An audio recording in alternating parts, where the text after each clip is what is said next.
"You don't owe me anything, sir." The boy said it so plainly, so effortlessly, you might have missed the weight of it. Standing under the blazing Kentucky sun, his hands still smudged with road dust, that teenager turned and walked away. No handshake, no thanks expected, not even a glance back. And inside the luxury car he just helped fix sat a man who had everything. Everything but that. This wasn't supposed to happen. Not here. Not to him. But on the edge of a forgotten backroad near Bellwood, Kentucky, something rare took place. Not a transaction, a transformation. And it all started with a flat tire and a 13-year-old named Caleb Dwyer. Thank you for being here. Sometimes the smallest moments carry the greatest meaning. Today's story is one of those, quiet, powerful, and worth remembering.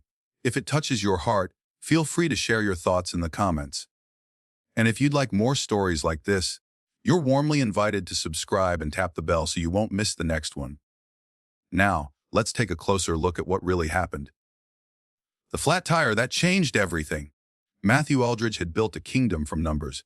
A towering figure in the world of finance, he'd spent decades calculating risk, predicting markets, and buying comfort. By the time he was 78, he owned 4 homes, 3 vintage cars, and had a view of the Cumberland River from a glass-walled mansion in eastern Tennessee. What he didn't own, what he hadn't touched in years, was humility. On that sweltering August afternoon, he sat idling on a dusty service road just outside the town of Bellwood, a silver Mercedes glinting under the punishing sun. The engine purred, the ADC hissed softly, but Matthew was fuming. A flat tire, no cell service, no driver, no roadside concierge, just him, his Rolex ticking, and a growing sense of helplessness. He'd tried calling for assistance 3 times. Nothing. The road was deserted, lined with dry fields and a few scattered trees, too far from the interstate to be seen or heard. And then, he noticed someone walking toward him. Barely a silhouette at first, just a kid, maybe 13, 14. Scrawny, sun-browned, in beat-up sneakers and a shirt that had seen better days. The boy approached without hesitation, eyes sharp and quiet. "You got a flat, sir?" he asked, not with pity, not with awe, just a calm certainty. Matthew blinked. Yes, I do. My name's Caleb. I can help with that if you've got a spare." Matthew pointed to the trunk. Before he could even offer anything, money, a ride, his name, the boy was already at work. He moved with confidence that felt oddly practiced, like he'd done this a dozen times before. No showboating, no small talk, just quiet, focused service.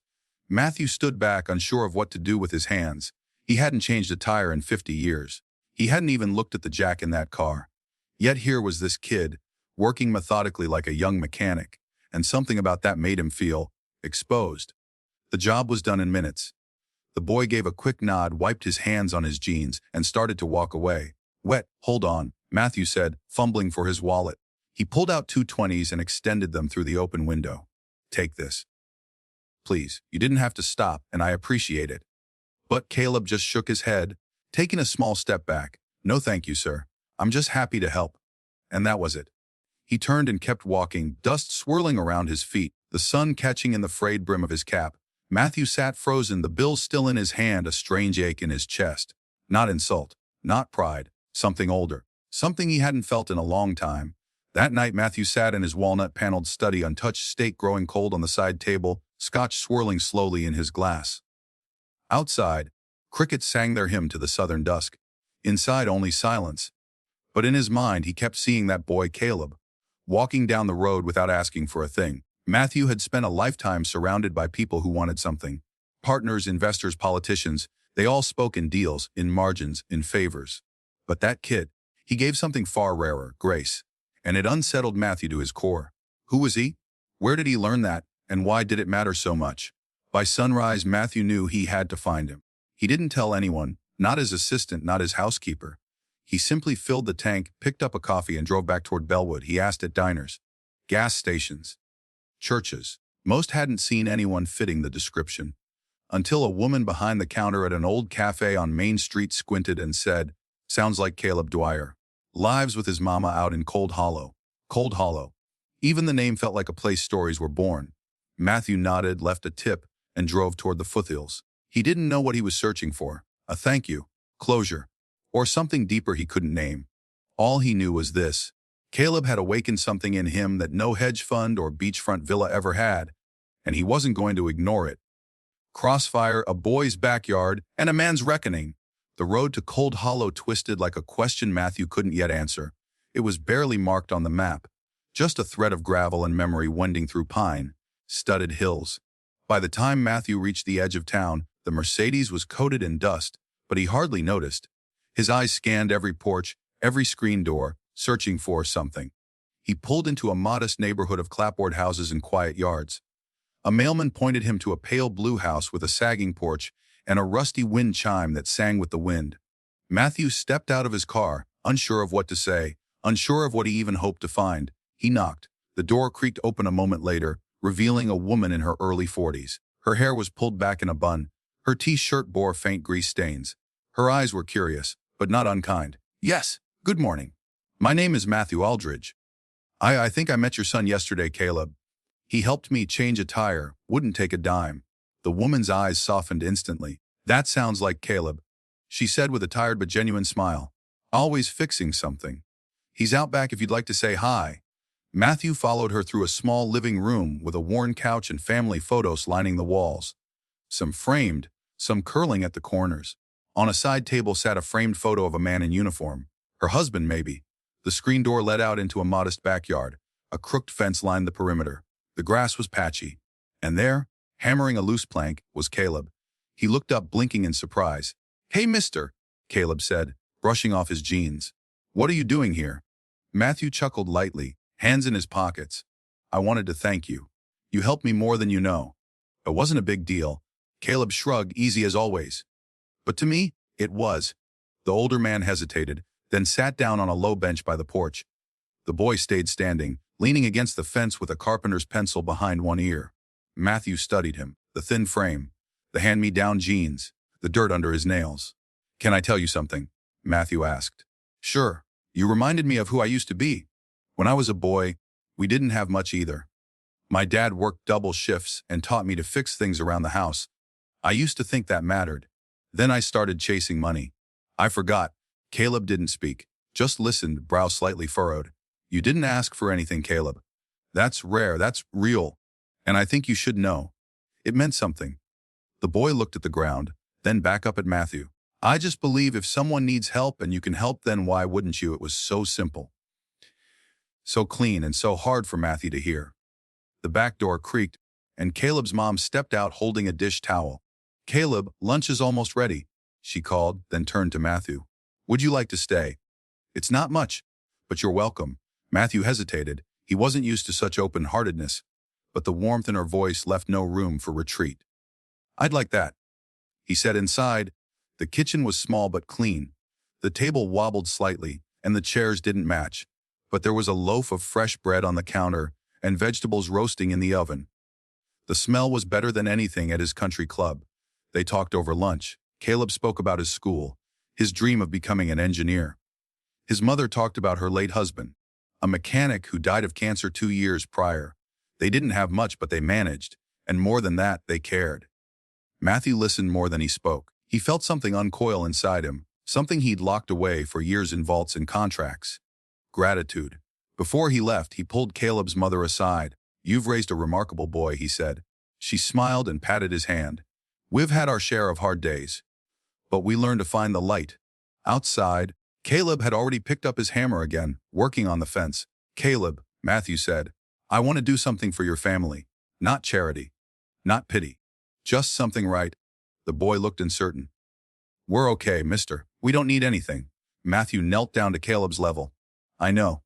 But I need to give back. Because what you gave me, that can't be repaid. But maybe it can be honored."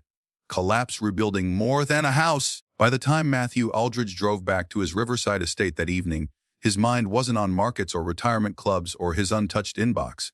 It was on Caleb, on the faded porch, the crooked fence, the quiet dignity stitched into every corner of their modest life. He poured a scotch that night and didn't drink it. Instead, he sat at the kitchen table staring at a yellow notepad, scrawling names of contractors and builders he hadn't called in years. This wasn't charity. It was repayment for a lesson no banker had ever taught him. By sunrise, he was making calls. First to a roofing company, then to an old friend who owned a flooring business. He called a landscaper, a cabinetry guy in Nashville who owed him a favor. By lunchtime, trucks were scheduled, permits rushed, and supplies ordered.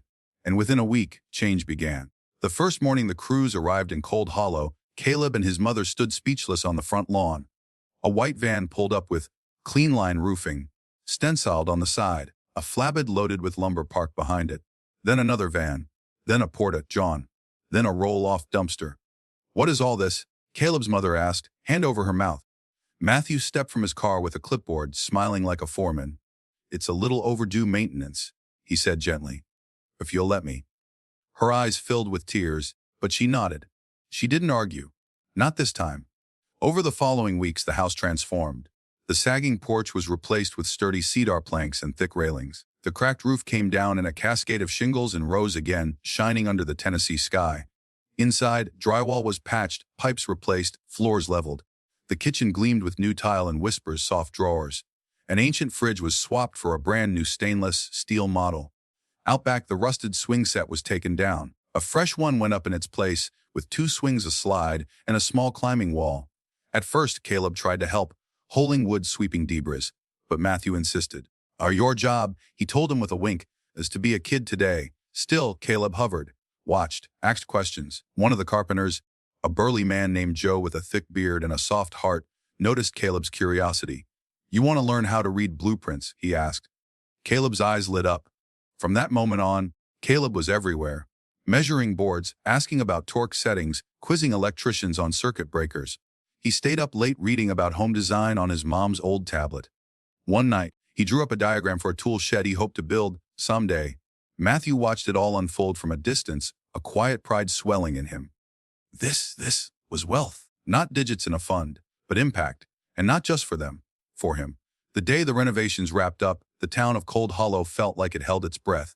Neighbors came by, bringing casseroles, mason jars of jam, handmade thank you cards. Someone brought a potted fern. Kids from Caleb's school ran laughing through the yard, testing the new swing set. The porch was decorated with fresh paint and red tulips. Caleb's mother walked Matthew out to the sidewalk. "This isn't just a house anymore," she said, her voice trembling. "You gave us hope. I don't know how to repay you." Matthew looked around. The children, the laughter. The wind chimes now singing from a sturdy frame. "You already have," he said quietly. "You reminded me what life is supposed to feel like." Caleb joined them, a little taller somehow. A clipboard under his arm. Joe had given it to him as a parting gift.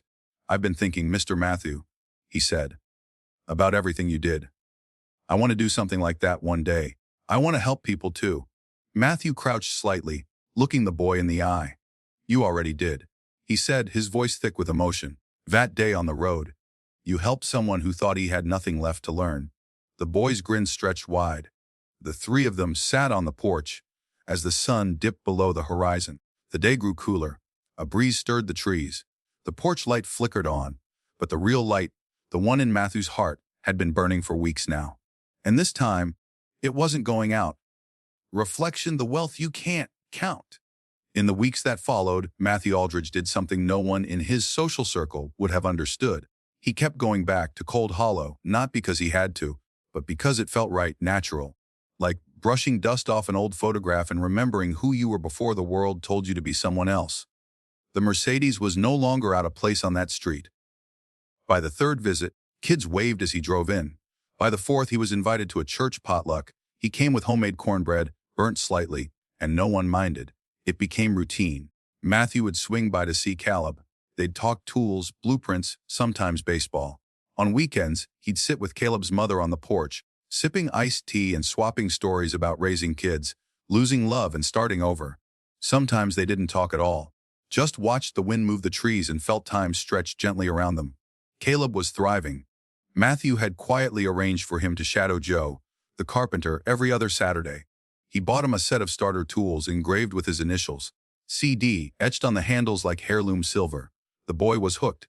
He built a birdhouse, then a bench, then a raised garden bed for his mom. Matthew watched it all unfold, not with pride but with awe. He saw the boy's spark, and remembered his own. Not the one that had built portfolios, but the one that used to sketch dreams on napkins. That boy had gotten lost somewhere between mergers and mortgages. But thanks to Caleb, he was finding his way back. One Saturday, after helping install a new rain gutter, Caleb handed Matthew a folded piece of paper. It was a drawing, a house, not theirs. Something grander. Columns, brickwork, a wraparound porch. "What's this?" Matthew asked. Caleb shrugged. Just an idea I had. If I ever build one for someone who really needs it. Matthew stared at it. It wasn't perfect, the angles were off. The proportions a little lopsided. But it was beautiful. You've got talent, Matthew said. Real talent. Caleb looked down. Think I could ever be, I don't know, an architect or something. Matthew folded the drawing gently and slipped it into his coat pocket. I don't just think so. I know so. That night, Matthew returned home to his grand, silent house. He walked through the pristine halls, past expensive art he no longer noticed, into his study. He took the drawing out of his pocket and pinned it above his desk. Next to it, he wrote something on a yellow notepad. Wealth is not what you store. It's what you set in motion. He stared at it a long while. Then he picked up the phone. A week later, he met with a college advisor. Then a scholarship foundation. Then a few men he hadn't spoken to in years, the kind who build legacies, not just buildings. He didn't start a trust fund. He started a mentorship pipeline. Quietly, anonymously, designed for kids like Caleb. Kids who had the fire but needed a path. It was slow at first, 1 student, then 3, then 10. But it was real. And that, more than any bank statement, made Matthew feel rich again. Spring came to Cold Hollow with wildflowers and soft rain. On a sunny morning in May, Caleb knocked on Matthew's car window as he parked in front of the house. You hungry? The boy asked. Matthew grinned. Always. Inside, the table was set. A pot roast simmered in the kitchen. The old swing out back creaked in the breeze. They ate, laughed, shared stories. And when it was time to go, Matthew stood at the door for a long moment. He looked at Caleb, at the house, at the life that had bloomed from a flat tire and an unshakable kindness. Then he said something soft, something true. You saved me, Caleb. You didn't mean to, but you did. The boy blinked. I just changed a tire, sir. Matthew smiled. Yeah, that's what I thought too. We often look for meaning in big places, achievements, wealth, recognition. But sometimes life reminds us the greatest moments are the small ones. The kind where a kid on a country road changes a tire, and unknowingly, changes a life. Matthew learned this late, but he learned it well. And because of one boy's kindness, he passed it on. So here's our lesson for today. True wealth isn't what you accumulate. It's what you give, freely, bravely, and without expectation. If this story touched your heart, please share it with someone who might need that reminder today. We'd love to hear your thoughts in the comments below. And if you want more stories like this, stories that lift, inspire, and remind us what really matters, please subscribe and tap that notification bell. You're always welcome here.